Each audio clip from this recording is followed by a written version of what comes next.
আসসালামু আলাইকুম সাহেব, আমার কথা শুনতে পাচ্ছেন? আমি বাংলাদেশ থেকে বলতেছি। কোথা থেকে বলছেন? আমি বাংলাদেশ থেকে নাটোর জেলা থেকে বলতেছি সাহেব। বলেন প্রশ্ন। আমার প্রশ্ন,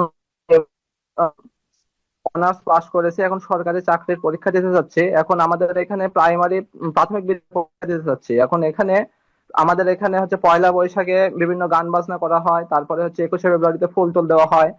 এই ধরনের কিছু সাংস্কৃতিক কাজ করা হয় যেগুলো অন ইসলামিক। এখন আমি চাচ্ছি যে এগুলো আমি যদি চাকরি পরীক্ষা দেওয়ার আগে আমি জানতে চাচ্ছি যে এগুলো কাজ করা যদি চাকরি হয় তাহলে হারাম কিনা, বা আমার ওখানে দেখা যাচ্ছে করতে পারবো কিনা। যদি খুবই চাকরি ছেড়ে দেওয়া লাগে ভবিষ্যতে এরকম তো ফতোয়া যদি দেন, তাহলে দেখা যাচ্ছে আমি পড়ালেখার প্রিপারেশন বাদ দিয়ে, মানে এই চাকরির প্রিপারেশনটা বাদ দিয়ে আমি অন্য কিছু করার চেষ্টা করবো। এটাই আমি জানতে চাচ্ছি।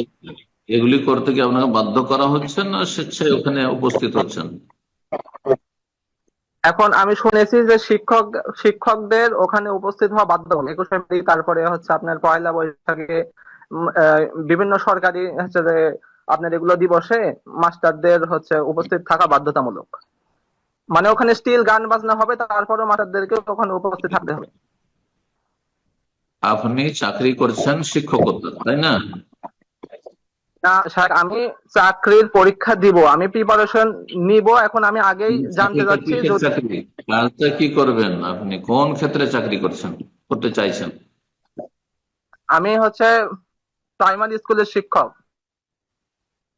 ওইটাই তো বলছি, টিচারই করবেন আপনি। আপনার জি জি জি। টিচিং করা কাজ জায়েজ, আপনি যা পড়াচ্ছেন সেটা জায়েজ। আর তার উপর আপনাকে বেতন দিচ্ছে, আপনি ওখানে গান বাজনায় শরিক হবেন বৈশাখী মেলায়, তার উপর বেতন দেওয়া হয় না আপনাকে, সেইটা আনুষঙ্গিক সাইডে হয়ে যাচ্ছে। কথা বোঝা গেছে? শুধু আপনার রিজিক হালাল এরকম চাকরি করবেন, চরমপন্থা অবলম্বন করবেন না।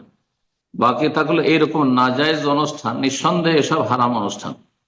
যারা এগুলি করে তারা গুনাহগার, যারা স্বতঃস্ফূর্ত ভাবে করে তারা গুনাহগার, যারা করতে বলে বাধ্য করে তারা গুনাহগার, পাপী সবাই। আপনি ফাত্তাকুল্লাহ মাস্তাতাতুম, কোরআনের এই বিধান আমল করবেন, যথাসাধ্য আল্লাহকে ভয় কর, মুখ্য ভূমিকা পালন করবেন না। বৈশাখী অনুষ্ঠান হচ্ছে, আপনি পিছনে থাকবেন। আপনি, হ্যাঁ, গৌরব ছবি হচ্ছে, আপনি পিছনে থাকবেন, হাইড হয়ে থাকবেন।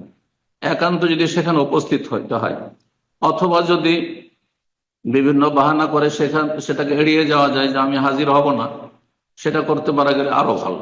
কিন্তু শুধু ওই বছরে দু চারটা এরকম অনুষ্ঠান হয় যেগুলিতে কিছু নাজায়েজ হারাম তারা করে, আর অধিকাংশরা সেই শ্রেণীর, সেই জন্য আমরা ভালো মানুষরা চাকরি করব না, তাহলে তো খারাপদের সংখ্যা এমনি বেড়ে গেছে, খারাপরা সবকিছুই দখল করে নেবে। কথা বোঝা গেছে? না, মোটেই না। আপনি চাকরির প্রস্তুতি নেন আর চাকরি করুন। আপনার কাজটি যদি হালাল তাহলে আপনার রুজি হালাল। বারাকাল্লাহ ফিক।